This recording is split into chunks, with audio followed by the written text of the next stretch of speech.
Here we go.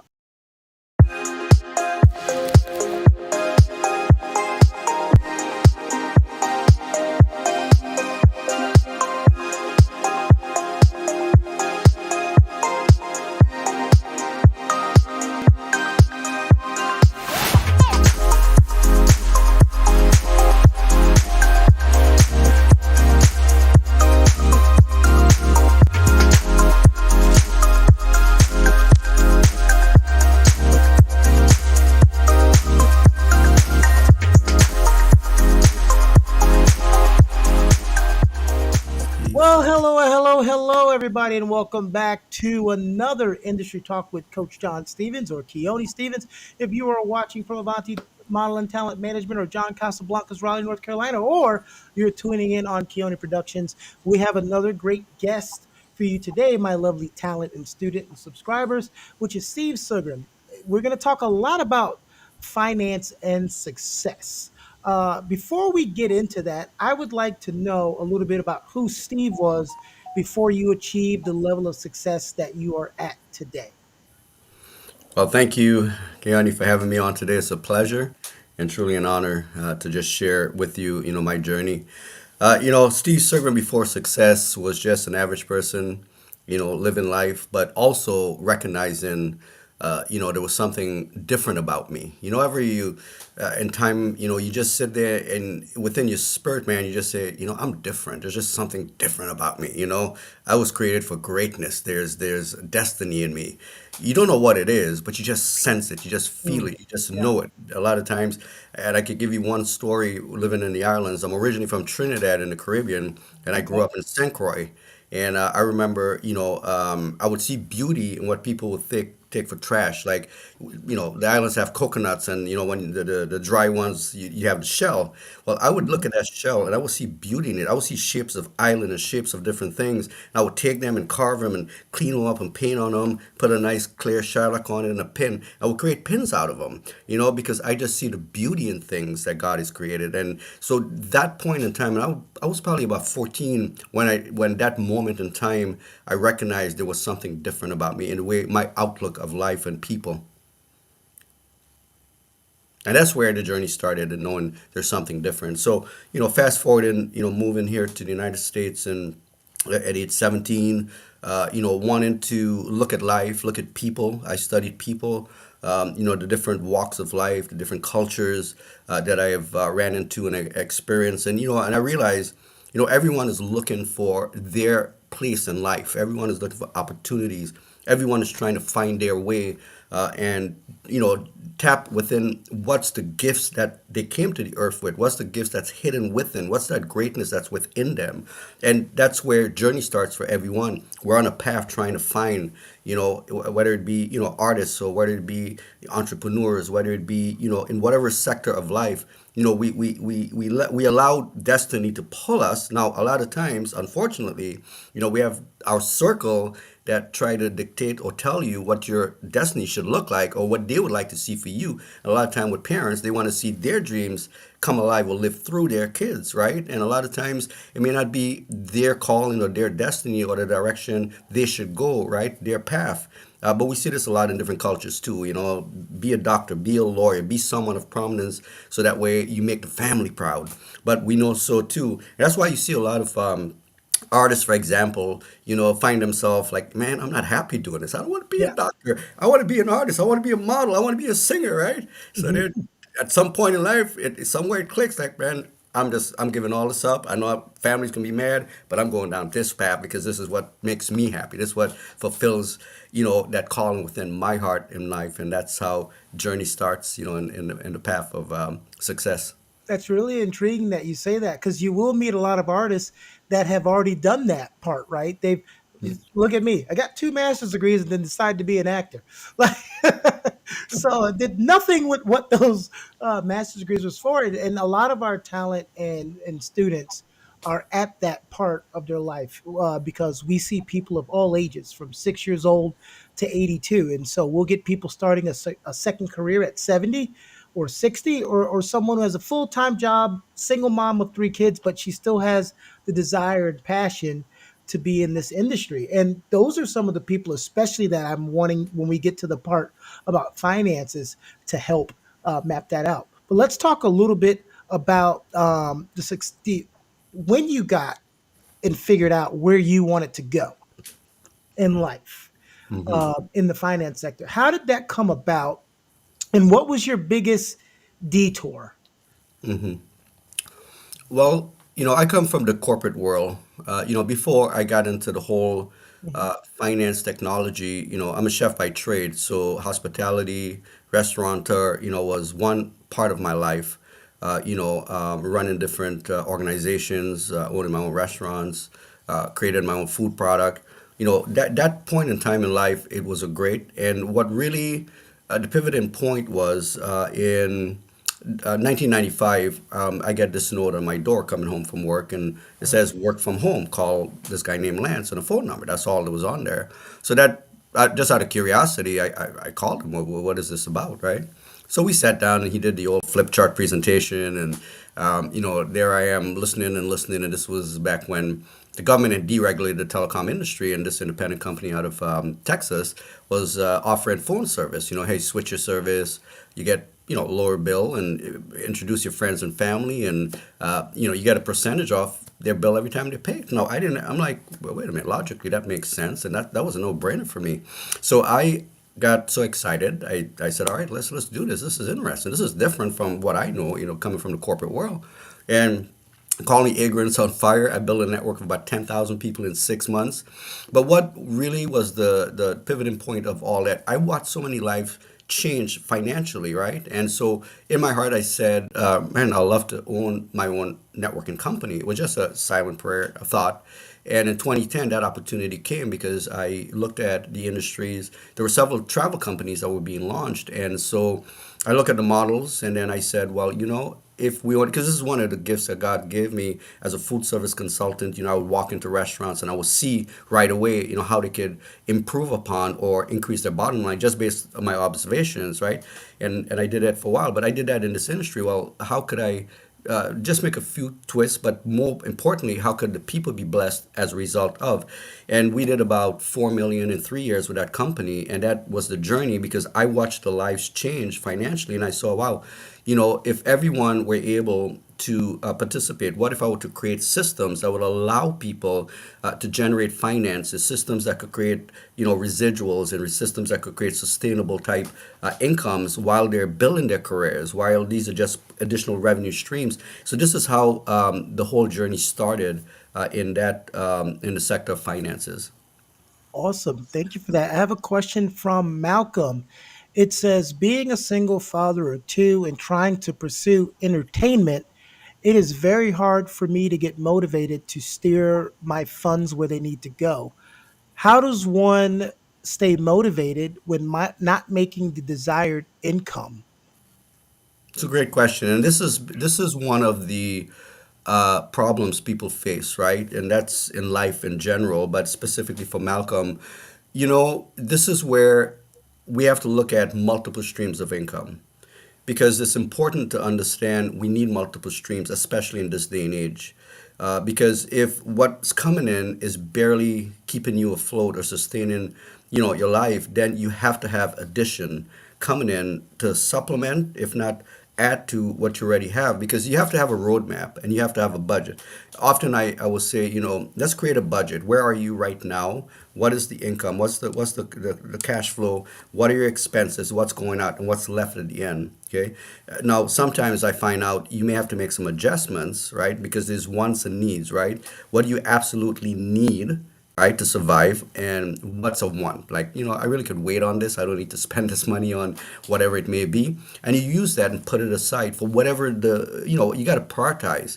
So if it is the career, if it is I need, whatever, I need extra classes, I need extra curriculum, I need extra software, I need extra tools, you know what those costs are, and you've got a little budget, I need extra, 200 a month coming in. Then we look at, okay, what options are there out there? What investment options? How could I take, $100 and multiply it? And then now you have that extra coming in. You can start, chipping away that list of the things that are needed, right? Needed because it's going to advance my career. It's going to help me. So money, solves all things, right? So we know this. And when you have a nice positive cash flow, you have a good feeling within because Hmm. you got the money now. You could pay your bills, you could do the things that you need to do, and your mind is freed up because everything's right here. And unfortunately, having a lack of finances, let's just use that because that's what we're talking about. It cripples your mind because now you can't think correctly. You're worried about where is the money going to come from, how am I going to pay my bills, but I've got my career, I've got my acting career, I got all the things I need that my spirit man, my heart is leading me towards, but yet I got this dilemma that's holding me back, and it's finances. So multiple streams we have to look at, and that's why I created some of the system that I did to help folks just solve that particular problem. Wait a minute. Wait a minute. So are you telling me that I have to sacrifice what I want for what I need? Come on, Steve. Come on. Exactly what I'm telling you. But I need those shoes, Steve. I need them. I need them. Right? Well, at the end of the day, you got to look at yourself in the mirror and say, what's important to me right now, you Yes. know? So what and a part of that budget that you're talking about, when you make that budget, you should start hacking off those things that you can live without. Correct. Right? If you can go a couple days without it, a week without it, it's not that big of a need. Start with the necessities and work your way down. That was a good question to let him know um, that. And we have a question. So I have questions from email, and then I have live questions. So Edward Batten says, I'm 50. I feel like my age is a hindrance. Is that true? So, this is a question when we've had financial people on before. A lot of people, like I said earlier, are starting their second career, right? And they might not be where they are monetarily. And so, when we talk about saving money and budgeting, I get a lot of, well, I'm 50, I'm 60, I'm 70. It's too late for me to save money. What's some advice, or what do you have to say to that? Great comment there. And I say it's never too late. It really isn't Mhm. because you have to look back at success stories, okay? And the one that comes to mind, I mean, right away is Colonel Sanders. I don't know if anyone knows how old Colonel Sanders is when he started that brand, but he had a recipe in his mind. He thought it was the greatest fried chicken recipe, since Mhm. sliced bread.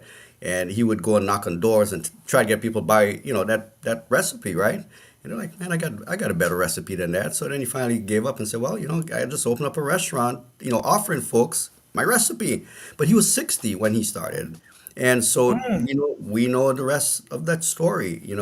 I always use another reference. Everyone knows about Abraham. Well, he was well in his 90s, was given a promise, but he was at an old age before he started seeing that promise. Oh, he was 70. Okay. So he was in that age. Thank you, Edwin. So, but it's never too late, right? It only begins when you yourself say, okay, it begins for me now. Okay, and you've got to make that decision and say, okay, now is the time. No matter what happened 50 years prior, 60 years prior, 70 years prior, now is your time. And once you have reason within your heart and your mind, no matter what age is just a number, right? But once you've determined this is my time, now it's your time. Age is irrelevant. It's irrelevant because here's why. I often say we work within what you call a Chronos time frame, and that's eternity, right? And within that time frame, we work within the chronological time, which is the time we know that we live by, the clock, the time, time of the day. But within that now, each one of us, there's a biological time clock on us. We have an expiration date. And so we have to realize that someday, sad to say, right, we're going to graduate, we're going to leave this earth, we're going to go into the glory. And guess what? Our time clock, biological time stops. So 50, 60, 70, it doesn't matter. Your time is your time, and that's when you begin to start living life. Start going after the career. Whatever dreams that's in your heart that you've been, holding on to or afraid to start or launch. The great late Miles Monroe said the richest place on this earth is where? The graveyard. Why? Because so many people go in the grave with their dreams and their visions and their inventions and their books and the stuff they've never done. Why? Maybe afraid, maybe they tried, they failed, they give up. Family members say, who are you? You can't do that. Or your circle talk you down. And they go to the grave with their dreams. So it's never too late. Two things in what you said. A great person, Denzel Washington, once said, "Imagine laying in your bed and the ghost of your past, of unfulfilled accomplishments, are sitting around you. You don't want to spend your life saying, 'I wish I would have.' I wish I would have. So that's very good advice, Steve. Dana says, I love all the positivity. I need to be on here listening to this for sure. Thank you, Dana. Jazz says, hey, Steve, thanks for the knowledge. What are the important necessary investments for young actors based on your experience? So, of course, we're not going to do a whole investment class, but let's talk about some things. Now, we talked about the people who are older. Let's talk about some things that people that are young, because that's the part where we don't get, right? I'm Right. 44, and now I see, like, if I would have started saving this at 20, I'd be a millionaire right now, but yet I'm not because I didn't. So let's talk about the mindset of young actors. And I know you already put on there about addressing what you need more than what you want. Okay. And so you want to be an actor. So let's talk about the things you need to invest in to be an actor. And I know the number one thing is yourself, but you have some advice for these young people. Sure. Well, there's a twofold answer to that question. Hmm. So, like you just stated, you're an actor, what do you absolutely need? And I think the question is saying, what could we do in addition to as an investment that can earn an additional, profit that we can now take and add to or support the needs we have. So, you're absolutely right. You have to look at the needs and where the wants are and start working on that. And then the other piece is, okay, like I said, I've created systems to help. Now, one thing I will say in the need and the want is even if you're able to put away, and you can do the math on this. I mean, for the young, we're talking about the young actors right now. Even if you were able to put away, $10 a week, $20 a week, maybe 100 a month, 50 a month, it doesn't matter what number. You start disciplining yourself. This is the key right here, discipline. And you have to have a mindset that, listen, whatever I put away, I put away and I'm not going to touch. I don't care how desperate, how dire things are, you're not going to touch that. And trust me, and I know in creating a habit, you've got to repeat a thing 7 to 13 times before it becomes a habit, or if you want to break a habit. So if you start disciplining yourself, and this is where the key is discipline, okay? And we have to toughen our mindset and we have to discipline our mind. And we have to say, okay, I know I have X amount of coming in, but I could give up that meal that I splurge on once a week or whatever. It might be, $10, $20. I'm going to take that and I'm going to put it away into an investment account. I'm going to put it away into a savings account. I'm just going to maybe have someone else, manage it for me so I don't have access to it. And you do that, okay? And especially, the question was about investment. And there's a lot of compounding accounts where your money can compound. And we know the compounding effect. You double the money, every day for 30 days. You end up with quite a bit, right? But that's the power of compound. And we have to look at opportunities that are there that can compound your money for you. Okay, and there are many investment portfolios. There are many opportunities out there. I'd be more than happy to share some of them, if time permits. But that's what I would say in terms of that discipline in yourself, putting away a little, or even a rainy day fund. One of the things I often thought about in this whole wealth building strategy is learning how, but you have to get yourself there first though. Learn how to live off 50% of your income and taking the other 50%. What do you do with that? Well, take 10% for giving because there's a power in giving. That's why we have our foundation, One Vision, One Heart, because we do global transformation work. Because, giving is a universal principle. And when you understand the power of giving, right? You'll understand how to tap into that universal principle. Now, the only person that comes to mind clearly is Tony Robbins. Listen to his testimony, and he will tell you that when he was young and they lived very poor, and the dad was very, very prideful. So neighbors would come to try and help them with groceries, and the dad would refuse it. So Tony went through that, and he said in his heart, whenever I get money, I'm going to bless other families. And he started that journey of power of giving. Okay, 10%. Okay, 10% you want to start saving. Okay, 10% paying off your debt, 10% for an investment account. And then take the last 10% and divide it 5-5. So 5% for a rainy day fund. Because how many of us, excuse me, want to help right? A lot of times, our friends, our family need help, and we can only help them with so much, right? Because we ourselves need help, so we don't have enough to help them, and it breaks our heart. But if you had a fund already allocated for helping, rainy day fund, it's there. And then the last 5% for entertainment. You want to enjoy the money you make too, right? Right. So you use that formula, and you've got a balanced formula in living life. And so this is, just a little strategy that I teach and how to do that. But we've got to get to where we're in a positive cash flow to implement that strategy. Okay, and everybody here, if you're wondering when Steve says where I teach and where you can find them, we have all of the links in the description box. Some of you, please ask as many questions as you want. Some of you will win the ability to ask a live question. So go ahead and do that. Dana Pollock says, Keone and Steve, do either of you feel that who we know plays a factor in one's success? I'll start because mine's going to be shorter.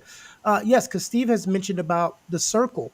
You are responsible for your circle. I always tell people whether you're blood, friend, I don't care how long you are, if you're not here for my positive well being and enhancement, then I have gotten to the point where you need to not be associated with me. And you got to remember a lot of times when people uh, say you can't do something, they're looking at it through their own prism. They can't see themselves doing it, so they tell you can't do it. And when parents, that can vary. I know a lot of times parents, when they're saying, "Hey, you got to get a real job. You can't be an actor. You can't be a model." It's not because they don't want you to do those things. They don't want you to be disappointed. They're trying to protect you. And so, what I always tell younger people, especially teenagers, if you want to be an actor and model, and your parents are saying, "Hey, that's not the avenue to go right now. Go to pay attention to school and get a real job." Get a part-time job, cut grass, do something, make money, go to them and say, "Hey, I will help invest in this training that I want you to pay for. I am serious." And that's a way to kind of get them on your side, just for tidbit. Steve? Yeah, absolutely. I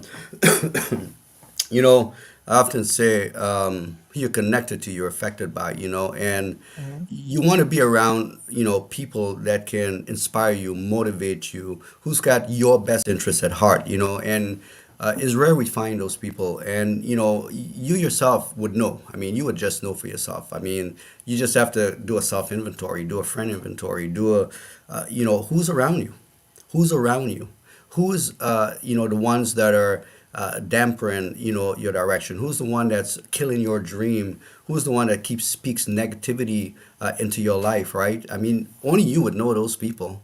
And as painful as it may be at times, you just got to cut them off, right? And the comment Trina just made it absolutely correct. Sometimes it's the one you least expect are the ones that are there that believes in you. It's the one that see greatness in you, the one that sees destiny in you, the ones that see value in you. And when you recognize those people that Mhm. comes into your life, guess what? Make sure you connect with them, okay? And really, you feed off that energy because it's important that you feed off that positive energy because it will literally. It's like your cell phone run low. You go plug it in to recharge it, right? Well, they recharge that dream within again and help you. So again, as hard as it may seem, Mhm. you've got to start cutting people out your life. You You know really. what's funny that you said, Steve? I was thinking Mm. about this, and I said this before when I went to start my business. uh, you can watch your friend buy a $300 pair of sneakers, but if you say, "Hey, can you give me $5 to invest in a business I'm about to start?" ah, oh. And it's like, oh, okay. So I totally get where you're going there. Casey Purvis says, starting out in middle age. So we've hit the elderly, we've hit the young. So of course the middle age has to get in here, right? Starting out in the middle age, how do you balance out changing careers and financial status in the beginning if you have no support? Ooh, so that and I'm gonna, of course, I always refer to Steve because he's the guest to give the more in-depth answer. But the support system is going to be entirely upon you once you're an adult, right? You can't kind of help it when you're a kid and a teenager. So you have to find people who have like-minded interests of you. I see people on Facebook groups, and I'm like, you're not even in any group that's a hobby of yours or an interest of yours. You're in all of these groups. Get into groups and network, right? Steve, that's what we're going to talk about. Networking is how you can get that outside support. Steve? Yeah, no, absolutely, and you're very right in that. Now, one thing I will say to that question, and now this is just my own personal, okay, testimony in answering that question. Like I said, I transitioned from the hospitality food service into technology and business and development and everything. Now, did I know how it was all going to work out? No. No. But one thing I did know, I had faith, right? Because faith is the substance of things hoped for, the evidence of it not seen. So you don't see it, right, from the natural eye because everything's in the unseen realm that manifests it into the seen realm. But once you make the decision, okay, you make the decision and your thoughts, your prayers, everything, the energy is going in that direction, right? Then guess what happens? The right people will come your way. The connection will come. You may be saying, I need to do this, so I can't figure. And they'll say, well, wait a minute, I know so and so. Call them. Tell them I told you to call them. You call them and say, hey, so and so said call. You can help me in this area. Oh yes. Oh yeah. So and so. What a great friend. Yeah, absolutely. And then you guys are now solving one part of the equation, and then there's a piece now both of you can't solve, and this person will say, oh, call so and so. They'll help you. And all of a sudden the answers come, the pieces of the puzzle starts going together. So you don't have to know how it's going to all work out, but just have the faith within your heart that you know it will work out because this is the direction you're being led. So it doesn't matter that transition because your destiny and faith and that journey will just bring the answers to you. It's like a magnet. Like a I was just saying that in my head, and you said it. Okay, we're connecting. One more. I have a comment, and then we're going to bring on a live guest. Edward Batten says, "When I went for auditions and I was the best of the auditions, why did I didn't get picked?" Ooh, I'm gonna take that one. Edward, you can be the best and not get picked. The best doesn't always get picked. Denzel doesn't get picked for every role he wants to play. Meryl Streep, she doesn't get every role she wants to play. So if those people don't, there's no reason why I should think I will. Sometimes someone just looks more of the part than you. Very famous story. A lot of people don't know. I forgot his name, but the guy that plays Loki in the Avengers movies, he was actually supposed to play Thor. He had the blonde hair, everything, went in, did the taping, did the reel. Perfect. And then Chris Hemsworth walked in and they said, okay, he looks like Thor. That's who Thor's going to be. All right. So you got to think about those type of things. And right now, I'm going to welcome an online guest, the doctor. All right, how are you doing? I thought it Uh, was a doctor who couldn't figure out how to get on live, but no, I it's figured okay. Welcome here. One of my favorite talents to work with. Go ahead. She has a really, really big question for you, Steve. I Go ahead and ask your do. question. I do, and I hope it helps everybody. Thank you, Coach John. It's good to see you, or Coach Keone. Steve, so I'll just give you the background of what I'm doing with Avanti and what my goals are. So, first of all, I'm a physician. I'm not practicing right now in clinical medicine. I'm a surgical oncologist. I came up with a medical device, and I have a whole company doing that right now. So I'm in biotech on one side. On the other side, I wrote a children's book about health called Dr. Roo, and I also wrote a spicy medical romance under a pen name. Okay, so my Doctor Who series has these characters that not only are they good for the books, but they're great for cartoons, apps, gaming, commercial products like stuffed animals, band aids, sunscreen holders, soap dispensers, you name it. So I'm trying to figure out how I can be, and one of the things I want from Avanti, aside from, I'm so happy and willing to go on commercial auditions and things like that. But one of the things I told Jennifer is that I see myself as a talk show host, like medical talk show, doing it from that point of view. So how do I end up at the nucleus of all this without all these sponsors taking everything? I mean, I want to be the person that Wait, so what? So hold right. on. So your question is, So how do I multitask all those different things that I want to do? I mean, mhm, commercialize my ideas and also be the face of my ideas.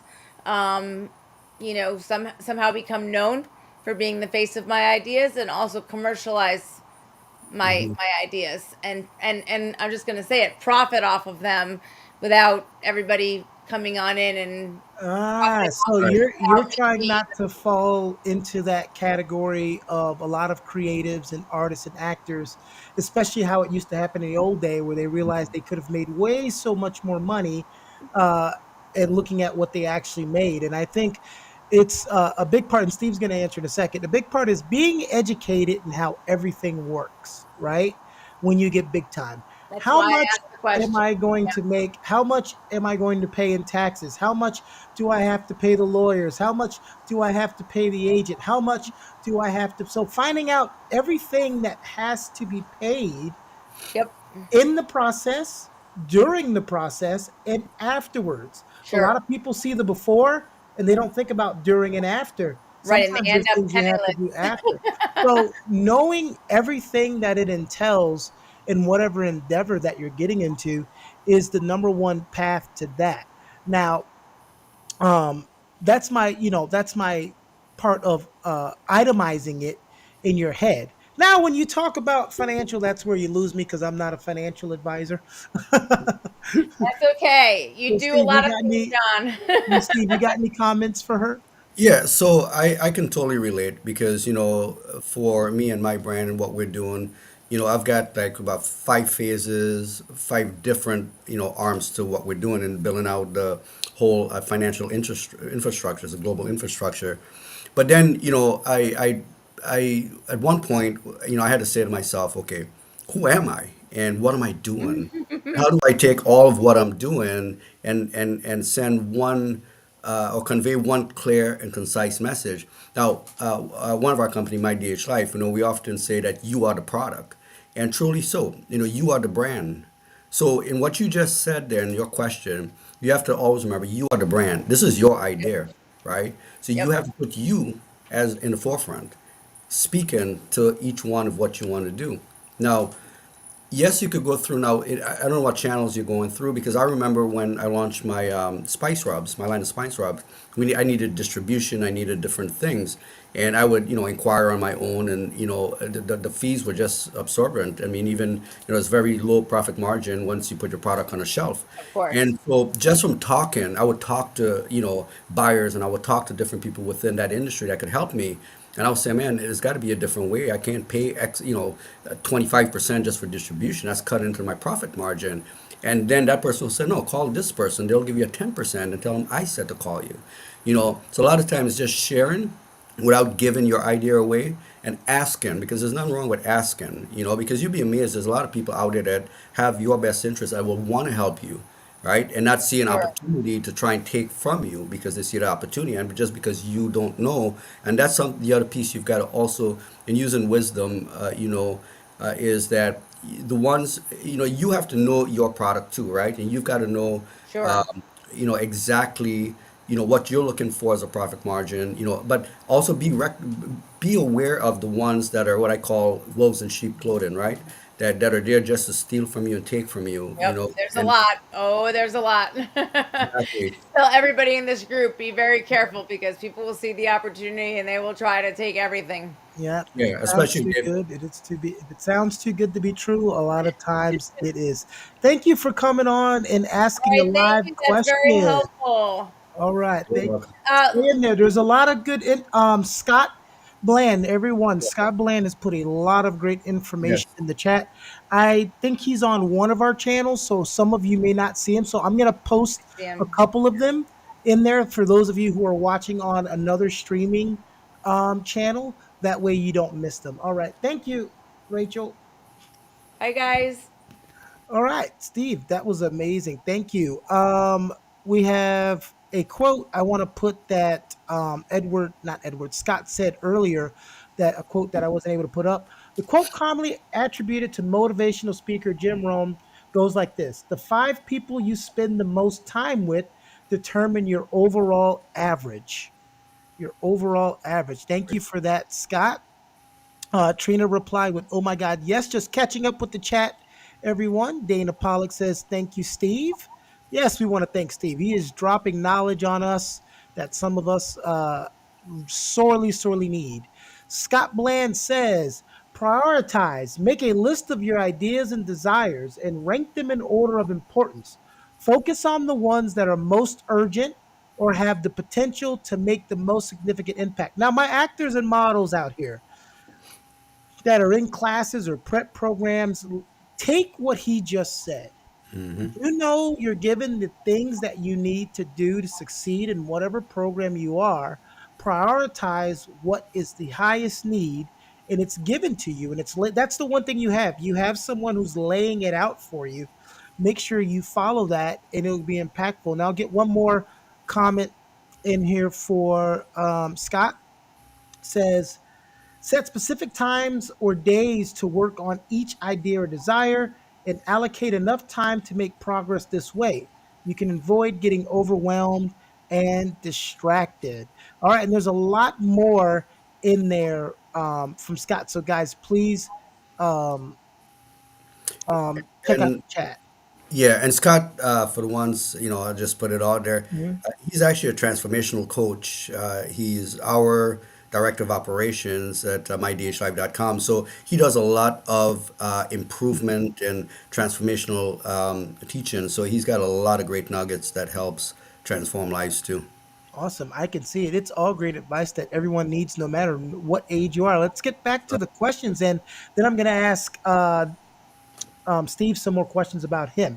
Hi, my name is Annie. I'm a social worker, major student, but I have been involved in the entertainment industry before all of this. How do I manage both without jeopardizing my identity? That's a question we get asked a lot. You have an identity for your career and you have an identity for entertainment. And so that's one thing me and Steve are going to get into it, but the importance of understanding your branding. Okay. Because it's not your branding is what can help you make more money and less money as well.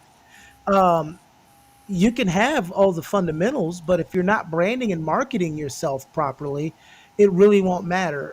Steve, what do you have to add to that effect?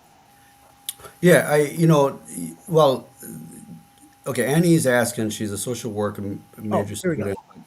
student. Yeah, but how do I manage both without jeopardizing my identity? A lot of folks, work under like a stage name, Hmm. or they have like a marketing alias, or they have something that takes the spotlight away from who their true identity, for whatever purpose they're protecting their identity. And there's nothing wrong with that. Until you get to where you need to be, and then now the spotlight could shift to what you truly want to do and be as well in life. So I guess the question to Annette, what are the challenges? Mm. You know what? You just said something that sparked me. When I used to counsel people, and they used to say, "Why can't I? Why this? Why?" And I always said to people, "Maybe you're not asking the right question. That doesn't mean your question is wrong, Annie. That just said it.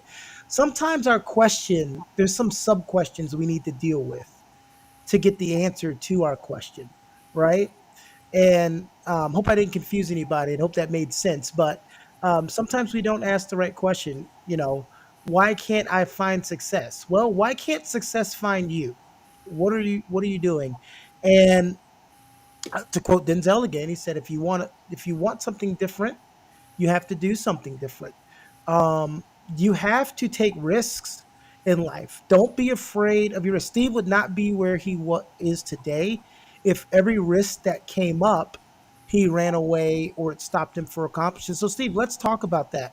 What was a major roadblock, if you had any, that made you almost not proceed on the path that you were on? Yeah, excuse me, great question. I've had many, you know, Hmm. and when you listen to a lot of success stories, I mean, we're talking about Kawasaki and Les Brown and all the greats, and they'll tell you they've experienced failure. Les said it the best. He said, if you fall down, make sure you fall on your back, because if you see up, you can get up. And that is true. A lot of people in life, they let disappointments, failures, literally, I mean, cripple them, stop them in their tracks. But you can't, because if you believe enough in what you're doing, in the direction you're going in life, Hmm. if you feel like destiny and the journey you're here on this life is pulling you, then you have to believe in it 100% without wavering. And know that this is just a minor setback, because this too shall pass. It's like going through a storm, right? every ship in a storm, or what they're looking for. They're looking for that lighthouse. That's a beacon of hope for them. They're looking for that beacon of light so they can find their way and get out of that storm. But they know that storm is but for a moment. So, I often say, though we go through, challenges in life and failures in life, what can we learn from it? Okay, what can we learn from it? And when we're in that midst, because I've had mountaintop experiences, and trust me, I've had valley experiences, and I could tell you stories of those valley experiences. But though I was going through those valley experiences, what kept echoing in the realms of the spirit, echoing in my spirit, echoing in my soul is the direction and the dream and the idea and the lives I'm going to touch and the purpose that I have to finish, this race, the purpose that God gave me, the idea or the direction He's directing me, that I can't give up. It's not for me, but it's for the people. It's for the lives I'm going to touch as a result of. And that just keeps me going and keeps me going and keeps me going because I know it's just a matter of time. It's just a matter of time. And I just keep my faith anchored in the promises and I just keep going. Amazing. Another one from Scott. Well, this is actually from earlier, but I didn't want to inundate everybody. Uh, Take time for yourself. Prioritize your values. Don't compare yourself to others. Practice self-reflection and be true to yourself. Because I'm seeing some comments in the chat where we're mentioning other people, and so that's why I thought that was important to bring that up. With Scott's coming back, one of our biggest things is don't compare yourself to others. It's one thing to want to achieve what someone above you has achieved. It's another thing to do comparatives because that will eat you up as well. And a lot of times we don't do it in a positive manner. Life is about how much positivity you can feed to yourself. Positivity is just like nutrients. You That's right. need it. And You know. the better nutrients you have, the better you feel. The more positivity you have, the better you feel. Here's a Oh, I'm sorry. Go ahead, Steve. I was just going to touch on that. You're absolutely right in this. Everyone needs to know their true identity. Who are Mm, they?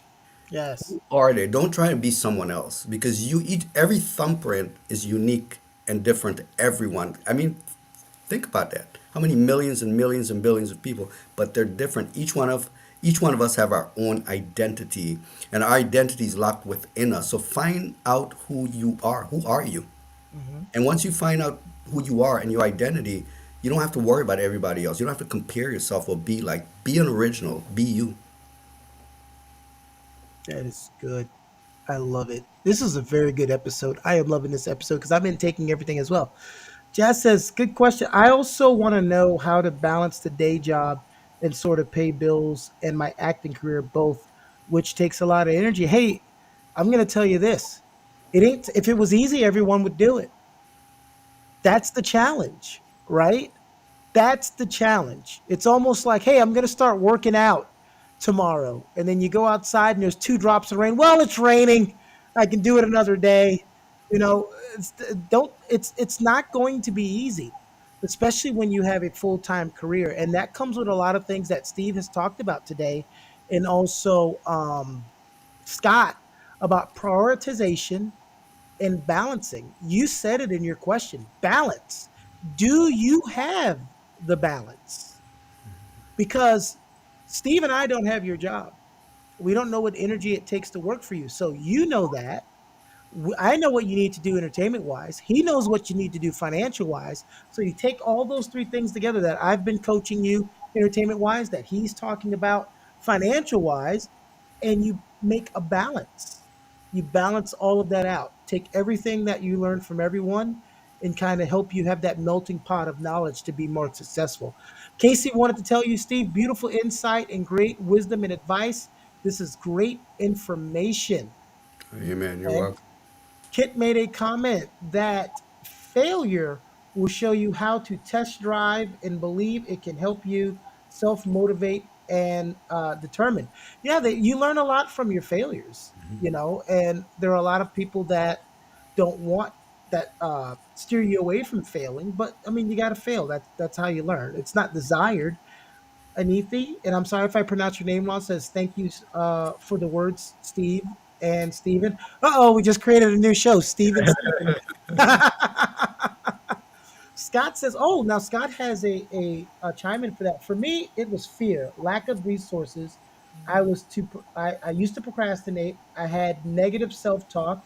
I had lack of support and external circumstances, all blocks to fulfill my destiny. That's what Steve has covered in great detail today. And every answer, he's reassured you with that positivity and what you need to do. So, Steve, starting to work for these companies, and some of them are well known, like Microsoft. Let's just take the biggest company you work for. Well, I want to ask you two questions.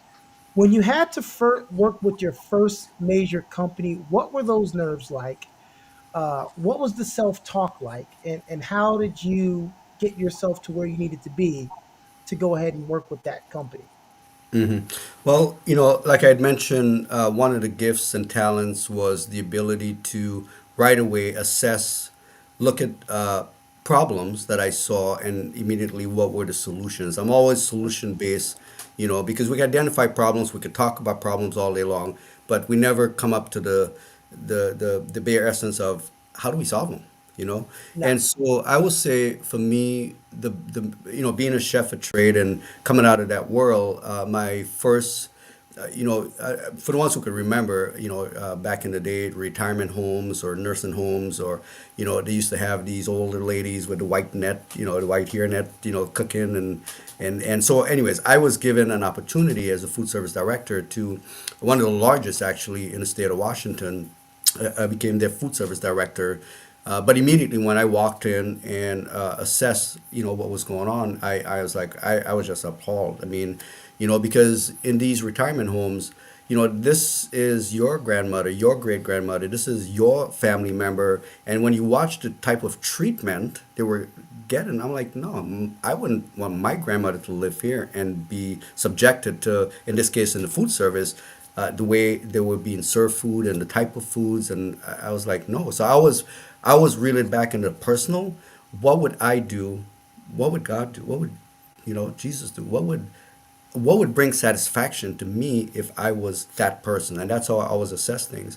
And if I'm not happy with it, I make a change. So I immediately, coming from a 5-star restaurant world, changed everything. I mean, I literally started hiring chefs in there. We actually started restaurant style menus. I gave them choices. We revamped the whole food program. So that was one whole piece of it. Now, living in a retirement or assisted living or want more of the upscale is always about the bottom line too. You want to give them the best, but then how do you make sure you maintain costs? But again, being in the industry, there's raw costs and then there's retail costs. So I understood that. So how could we take the raw costs, but yet serve 5-star quality and give choice, give them back their dignity, and make them feel good about it, because this is their last stage of life, right? Mhm. We don't have to reduce the quality of life, right? So why not increase the quality, make them feel self-worth by, in this case, I had control of the food, which is a big part of their life, 3 meals a day and whatever. So for me, it was two things: improving the quality of the food and giving them dignity back, and still cutting costs. And it's been that way in every establishment. Assess it, how could we bring value to the customer yet maintain costs? And that brings the joy and satisfaction in my heart is seeing the smile on their face from the work I've put into it to bring that smile on their face.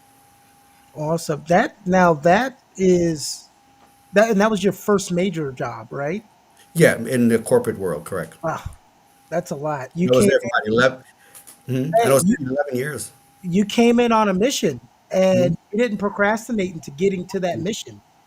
You assessed what you needed, and again, this relates to everything we're talking about: budgeting budgeting yourself, achieving your dream, trying to get your desired income. Know your goal, know your plan, assess it, and then attack it. And that's what Steve did. Attack isn't always a bad word. Attack is what you want to do. And Steve attacked it. Oh, this is a very nice comment from Casey Purvis. Says, with this class and information, I am slowly learning to get out of my own way. Not easy to do, but I have accepted the challenge. Yes. Well, you know what, Steve? I always say this. It's bad if you're getting negative, but it's okay to be your own worst critic. Don't let it take you too far. But, it's like when I mess up. Sometimes if I'm getting either yelled at by a boss, any job I've had, and they look at me like, you look like you don't care. It's not that I don't care. You cannot say anything worse to me than I've said to myself when I screw up. That's So right. that's why I look like I don't care, because I've already beat myself up. There's Exactly. nothing you can do after Right. that. But you know, you just said something though that's Mhm, key, and this will be for everyone too. You know, every so often you need to have a self-talk, look in the mirror and look at yourself mhm, and ask yourself the hard questions. So that way others don't have to ask those hard questions of you, you mhm. know? And I do that often, especially if I'm faced with a challenge or I made a decision I'm not too happy with. You know, I literally look in the mirror and say, Steve, what are you doing? You know, and when we have these self-talk, believe me, you get the answer. You give yourself the answer, just comes to your spirit, and we need to do that more often. Just looking at ourselves in the mirror and having those tough conversations with ourselves. Those affirmations. That's why I used to always hate the old saying, "Sticks and stones may break my bones, but words will never hurt me." No, words are powerful. Powerful. Words are powerful. You tell a kid that he's a dummy the entire time he's growing up, guess what he's going to be? Exactly. A dummy.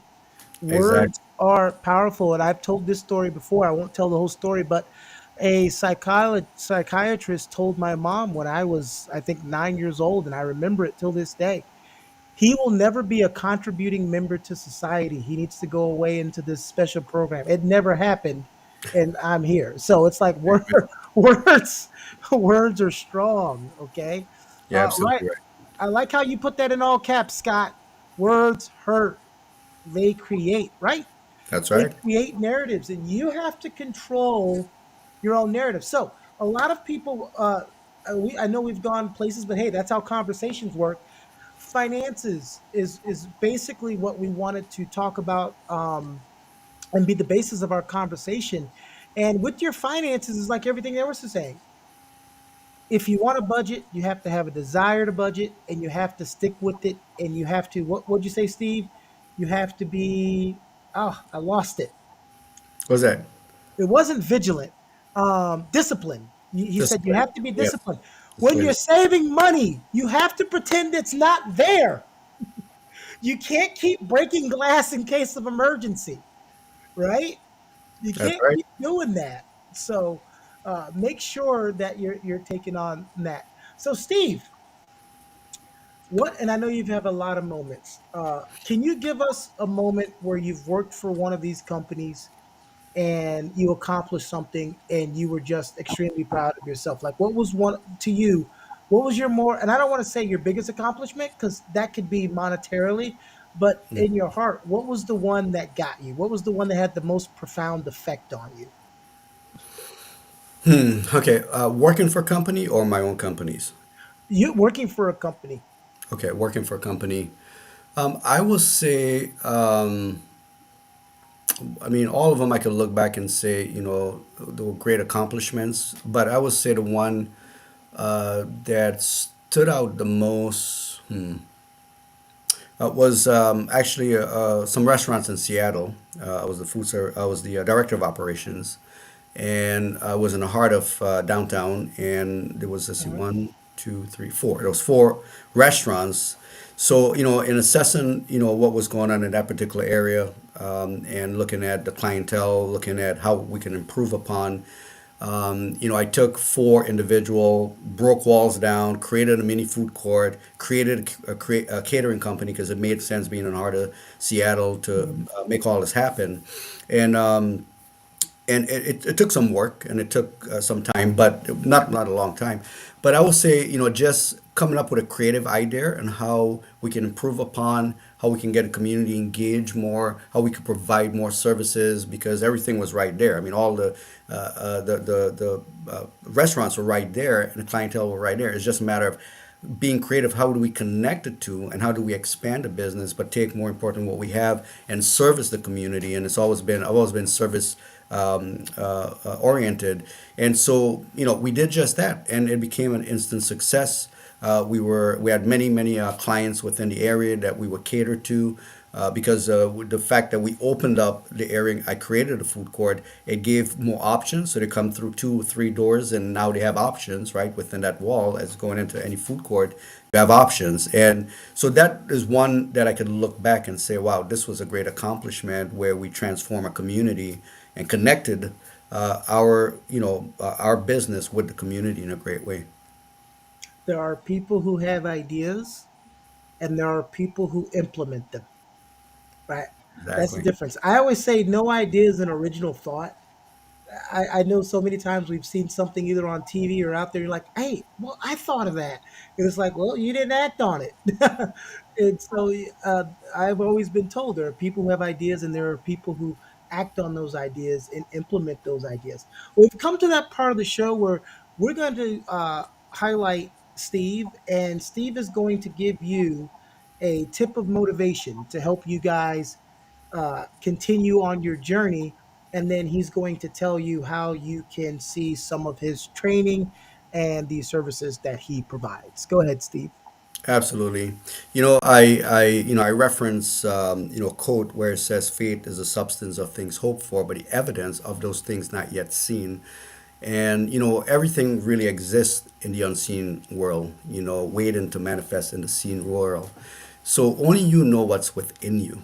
You know that burning desire, the direction you're going, whether it be acting or singing, whatever your gifts are, or that burning desire that's pulling you in that direction. First of all, you've got to believe in you. It has to start there. Don't worry about externally what people are thinking, saying, their assumptions. That does not matter. What matters is what you believe of yourself and what you believe that's in you, the gift that's in you, and the direction you want to go in life. That's all that matters. And as long as you could get to that point where you can block off the noise, really, I say it's noise because, every, words of discouragement is just noise, right? Block it all out. So that way you could fine tune and listen, right, to direction. Start connecting with the people that matter that can help you go to the next level in life in your career, whether it be acting, whatever it may be, right? And like I said, it might be hard, it might be painful, but sometimes you just got to cut off the ones that are holding you back, okay? Because you just have to continue down the path you're being led. And in life, this journey that we're on, destiny just pulls you and it takes you where you need to go. So, that's one word of wisdom I could just leave with you. Believe in you and believe in the God in you and believe what you know is within that's pulling you in the direction you need to go. You can find what we do at mydhlive.com. Scott, like I said, is one of our transformational coach. You can participate there. We have some special things we're doing at mydhlifecbr.com. Some were asking about investments, asking about opportunities. There's opportunities there. You can actually email me at steve@mydhlife.com. That's mydhlife.com. And I'll be more than happy to answer any questions. And so that's where folks can find me. We've got some great things that we're working on. Our whole mission in life is to empower you, give you the resources, the tool that you need to get ahead in life. We believe in people. And one of the greatest thing that for me that I will say is a part of my accomplishment is our foundation, onevision.oneheart.org. Our mission here is to transform communities around the world. In 2017, we took over 100 children off the streets in Pakistan and provided a school farm, School of Living Hope. In 2021, we fed over 800 families, 600 children in 3 different villages, and these were the indigenous people of the Balang tribe in the Philippines, and this was during COVID. Just last year in Johannesburg, South Africa, we had 10,000 families that registered for food parcels because they were affected by some of these, looting and things they had in South Africa. And this project is ongoing. And here in the U.S., we've been helping the homeless female veterans and homeless disabled women get off the streets, but more importantly, out of these tent camps that they're in because of COVID. So we are, what we do is much greater than some of the things I just mentioned, but it's about you and it's about the communities and how do we improve the community. Some of these financial system we're building is to help the unbankable around the world, create an economy where I call it a parallel economy to the world's economy, but it's a kingdom economy where we create systems where we could sustain people, sustain dreams and visions and help entrepreneurs and help bring your gift out of you and give you an opportunity to express who you are and the gifts that are within you. Awesome. Thank you, Steve. It's been a great interview. Yes, I'm claiming the day and I'm able to give back to the world. I think you've reached a lot of people today, a lot of talent, and everyone. Please make sure you're tuning in. We're going to have webinars from, I told you, all walks of life. We have business, entrepreneurs, actors, models, directors, producers. Everyone we have on here can help you with your entertainment goals and in your personal life. I always say, if the only thing I teach you is acting and modeling, I've taught you absolutely nothing. So I want to bring to you people that can help you with your character, help you with your finances, help you with your acting ability, help you with your modeling, all of the tools that you need in life. We want to bring to you. Thank you all for joining us today.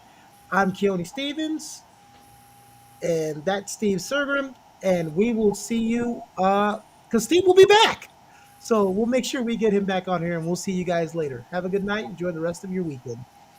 All right, guys, be blessed and highly favored, and let's live in dominion.